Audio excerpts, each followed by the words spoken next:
Hey, brand builder, Rory Vaden here. Thank you so much for taking the time to check out this interview. As always, it's our honor to provide it to you for free.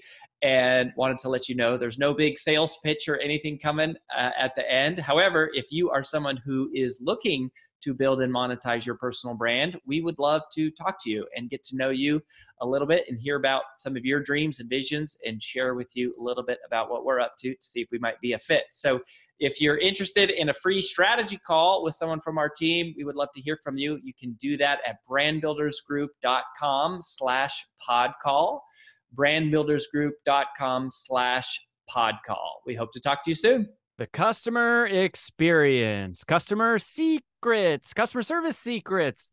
So much to be said about that. And I have to tell you that one of my favorite people ever on this topic is Brittany Hodak. And it's not just because she's a friend, and it's not just because she's a BBG client. I genuinely love her book, and I love her experience, and I love her take on customer experience and creating super fans. And she's just awesome and so smart. And like I said, I read her book cover to cover, and I fully endorse it. I did endorse it. It's phenomenal. So I hope you got a chance to go back and listen to the interview that I just did with Brittany, and that you got some takeaways from that. Separate from that, it inspired me to share a couple of my favorite customer service secrets. You know, this isn't something that I necessarily I wouldn't consider myself an expert on this. I consider my expertise on the psychology of influence, though, and moving people to action. And so what I want to share with you in this lesson is 2 customer service secrets that will grow your sales. 2 customer service secrets that will grow your sales. So customer experience, customer service, whatever you want to call it. But specifically in the context of, if you do these 2 things, it will help you actually grow your revenue, which is definitely right inside of my wheelhouse. So number 1 is the concept of secret service. And I have to blatantly and boldly attribute this to John DeJulius. John DeJulius would be probably the number 1 person that I've learned the most from in terms of customer experience, customer service. We love John's philosophy of secret service and their whole company. I originally met John. I spoke at his event, and then we became super fans of him and his work. And we've tried to incorporate that into our culture at Brand Builders Group and all the businesses that we've been a part of. So here's the difference between secret service and good customer service. Okay. Good customer service is basically like being nice to people, doing things that are nice for them. But secret service is about doing things that are tailored for them. So secret service requires that you learn and pay attention to the hyper-specific interests of each individual prospect or customer that you are interfacing with. All right. So a good example of this is, giving out a rose to every woman who comes into your store, or, on Mother's Day or on Valentine's Day. Let's say it could be good customer service. That's a good thing. There's definitely nothing wrong with that. That's a great thing to do, but you're doing the same activity for everybody. Right? I mean, if someone comes and you say, hey, how can I be of service today? That might be considered good customer service, but you're doing the same thing for everyone. What's next level, though, from that is secret service. And secret service is not doing good things for people. It's doing tailored things for people. And we try to pay attention to what is going on in the lives of the people that we care about, right?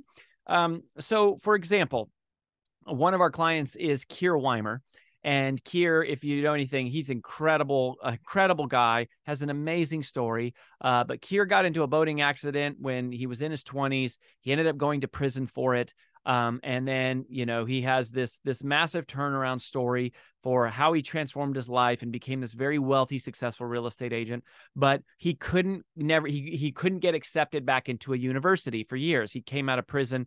He had a criminal record. He couldn't get a job. He couldn't get, schools to accept it. He ended up getting in real estate and becoming very, very successful, and very wealthy. But he didn't actually, he struggled to get kind of the formal things. And one of them was a formal education and finishing college and graduate school. And so it was a really more of a personal thing for him. Kira eventually got accepted into NYU, and he's went back to school years later, and he got his degree. And we saw him post about it. We heard about it.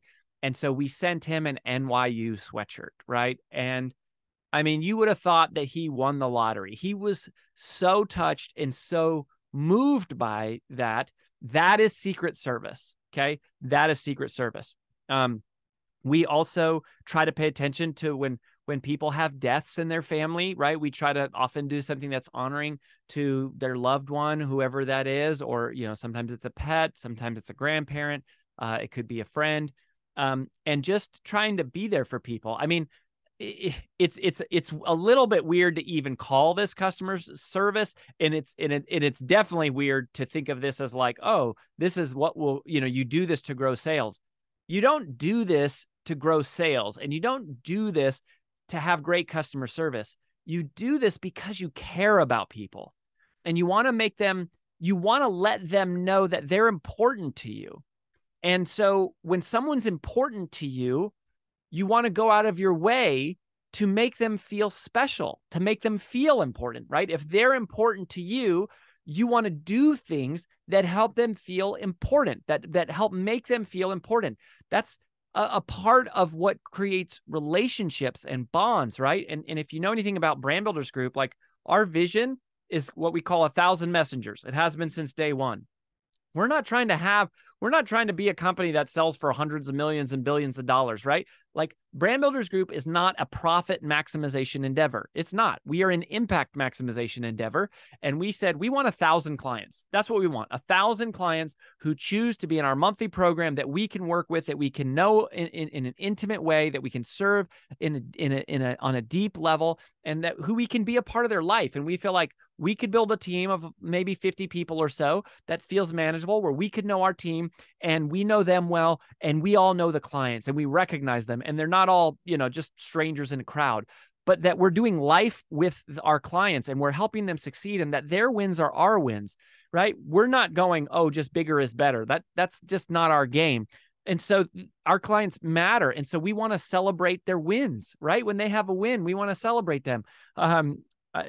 When Amy Porterfield, we worked with Amy Porterfield, and I remember when she hit the New York Times bestseller list, she made this awesome post about, she showed her calling her mom, telling her mom on the phone that she was a New York Times bestselling author.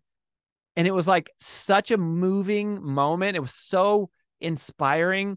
And it was such a great win for her, but it was a great win for us to feel like, hey, we had a part in somebody's journey, building their brand to where they become a New York Times bestselling author, a small part of it, but a part of it. And to go, that win, her win is our win. And that moment of her sharing that with her mom is our win. And so we sent her a balloon, a giant balloon that was like a congratulations, New York Times bestselling author. And then she posted that. We're not trying to get her to post on social. We're not trying to get more money out of her. She was a past client at that point, right? Like, we already had her money. Like, it's about caring for people and caring for them in a hyper specific way, in a tailored way, in a unique way. Not that you shouldn't do good things, not that you shouldn't be responsive and you shouldn't be positive and you shouldn't smile. Like, you should do all those things. Those are good customer service. But good customer service is markedly different from good secret service, or what John DeJulius calls secret service. This secret service is this idea of be listening. First of all, it's listening, it's caring, it's watching, it's paying attention, and then just looking for these natural moments where you can intersect into people's lives and go, man, it sure feels like something big just happened for this person. And, everyone gets everyone gets presents on their birthday, right? Everyone gets phone calls on their birthday. Everyone gets presents at Christmas time. It's not that you shouldn't send gifts to someone at Christmas or at their birthday. You should. If you can, you should. But the part that is really special is when you do something when no one else does, when it shows that you're watching when maybe no one else is, when you're going, man, I see you going through a tough time, or I see you having a huge win that you want to celebrate. And maybe honestly, you don't want to celebrate it on social media because you don't want to look like you're bragging or whatever, and going, but we see this, we want to celebrate with you. It's caring about people, right? The best form of marketing, the best marketing strategy in the world is to care about the success of the people in your company and the success of your clients and the success of your prospects. We've done things when we happen to be talking to a prospect who's not even a customer, and we hear that their house gets hit by a tornado or they lose a loved one or something. And you go, what can we do to just show them a little love? And I don't know what the ROI is on it financially. We don't measure that. We don't track it, but we don't have to, because there's always an ROI on service. There's always an ROI on making people feel special. There's always an ROI on making people feel seen and helping people feel heard and helping people feel important. There's always an ROI on that, and it doesn't have to be financial.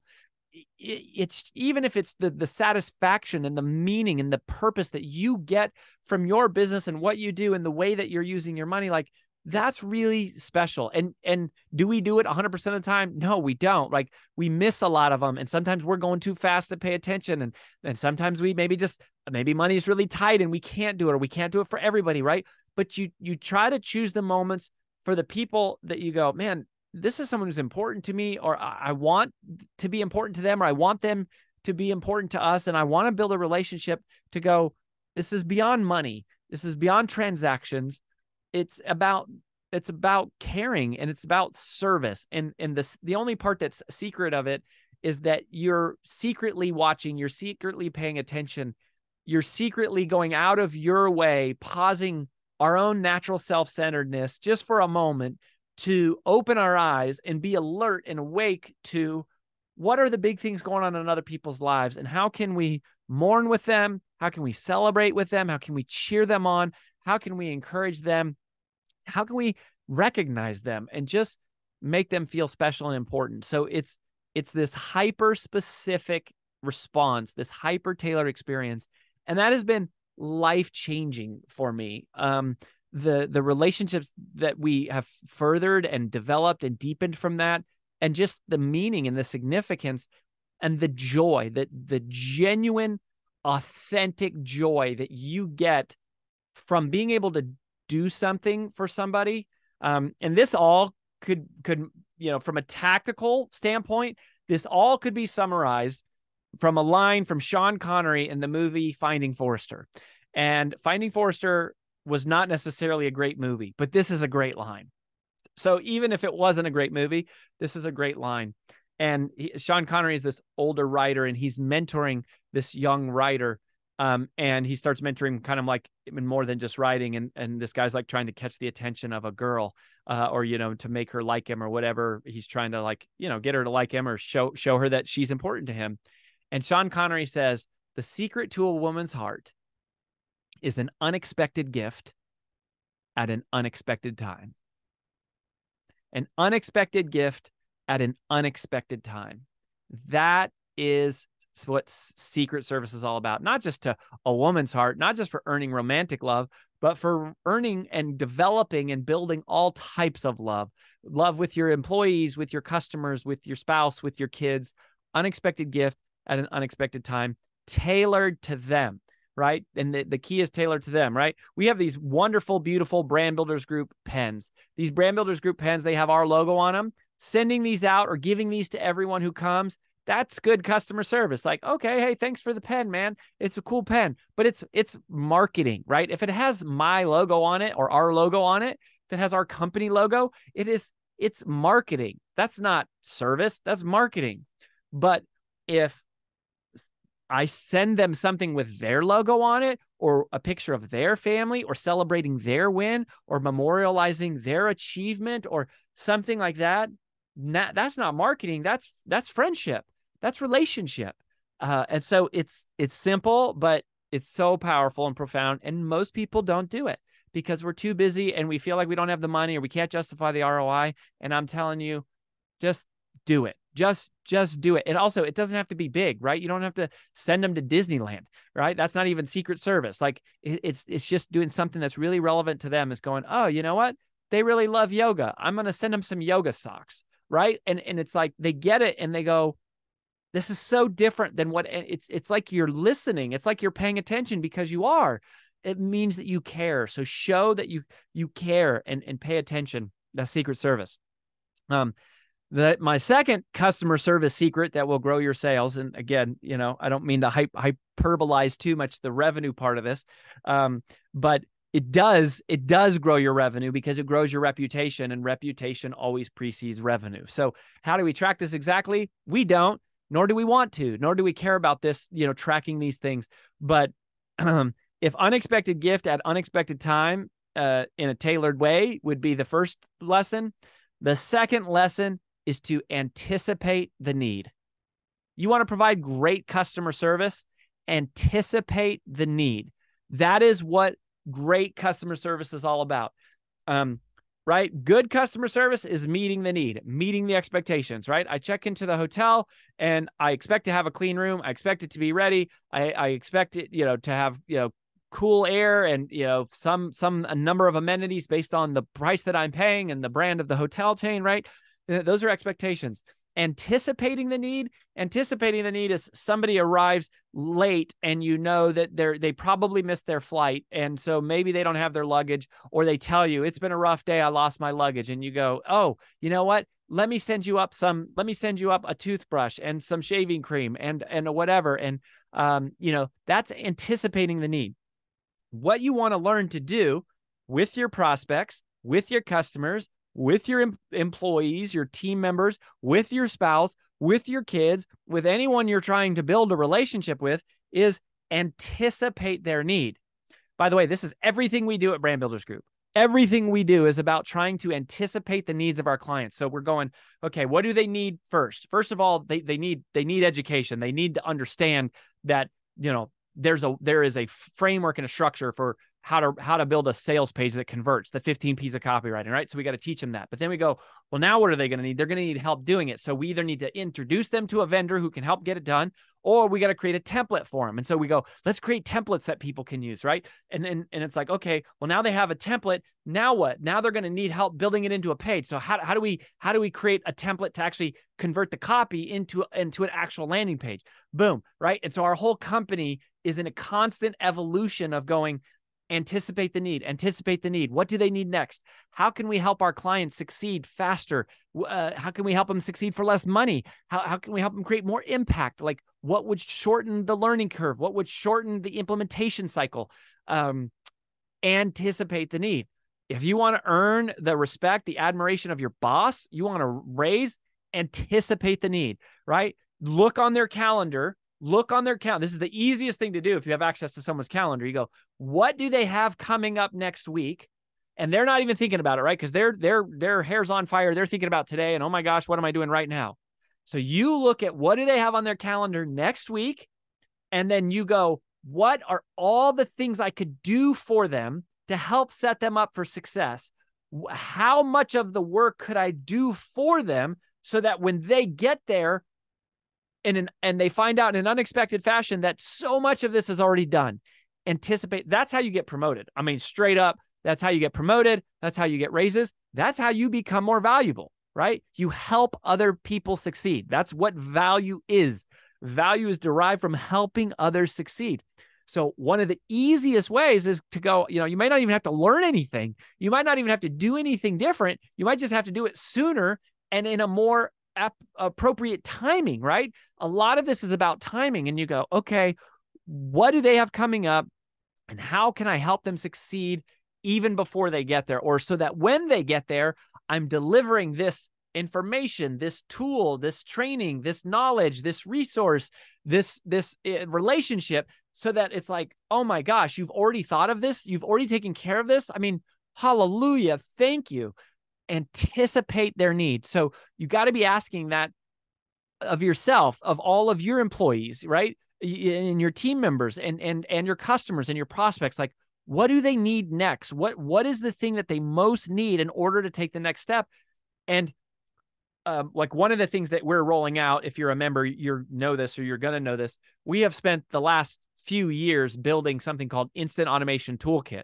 And Instant Automation Toolkit was about taking all of the strategy, right? We have 14 different 2-day courses that make up the curriculum of Brand Builders Group, right? Like when someone joins up for our entry-level monthly membership, it's like a couple $100 a month. Like they get access to all 14 courses right away. I mean, we give away the farm for like very little money. So they get access to all the courses, but then we go, okay, well now how are they going to implement? So we've been building these templates for years and years because we're going, what do they need next? They need help taking this strategy and applying it. And we can build tools. So the whole mantra is, how much of the work can we do for them? Right? That's what we're trying to do. How much of the work can we do for them? Now, ultimately, we're a strategy firm, and people got to do their own work. And at some point, you lead the horse to water. They got to drink. They got to do the behaviors. There's certain things they have to do that we can't do. But we're going, how much of it can we do for them? How far down the field can we advance the ball? How can we solve a bunch of the problems in advance for them that they don't even know they're going to have yet? For example, once they get clear on their uniqueness, then we help them create their content. And then they're going to go, oh, shoot, how do I get trademarks and how do I get copyrights? And we go, you know what? Let us introduce you to the legal firm that we use that built templates so that you could get all of your copywriting, all of your templates, all of your contracts done for like a very low fee, because we've already curated this relationship and we've created all these tools. And then they go work on their keynote and we go, hey, now that you got your keynote, there's a good chance you're going to need a slide deck for that, right? Here's the template that we have that we put together based on what we use and your speaker kit. And we create all these tools and assets that they don't even know they need yet until they get there. And by the time they get there, they go, oh my gosh, there's so much I need. And we want to show up and go, here it is, boom, right here for you. Anticipate the need. It's so simple, but it's so profound. And if you do those two things, right? Unexpected gift, and we'll put that qualify in there. Unexpected, customized gift at an unexpected time. Unexpected gift at an unexpected time, and you anticipate the need. If you do those two things, you will be, and you do it consistently, and especially if you can operationalize it through your organization and your practice and your firm and your company and your life and your personal life, if you can find a way to operationalize those things, you will be delivering world-class service, world-class experience. You will be accelerating your reputation. And there's 3 interviews, at least 3 that come to the top of my mind that you should go back and listen to if you want more on this. So one is obviously the interview that I just did with Brittany Hodak, creating superfans. The other is John DeJulius. We've had him on the show and we've talked about this concept. The other person who I would be remiss to not mention in this conversation is John Ruhlin. He's the author of a book called Giftology, another close friend, also a client of ours, somebody else that we've learned a lot from in this area. All 3 of those are podcasts that are available here. So share this episode with someone you know that wants to improve the customer experience inside of their company. And then go back and listen to those other 3 and share those as well, and keep coming back and let us know how we can make it better, right? Sometimes we can't always anticipate the needs. We're trying to, but if you have ideas for how we could do that, please let us know always. And I hope we get a chance to talk to you at freebrandcall.com/podcast if you're ready to get serious about implementing and operationalizing these principles along with all the other ones that we teach here on this show. So thanks for being here. We'll catch you next time. Bye-bye.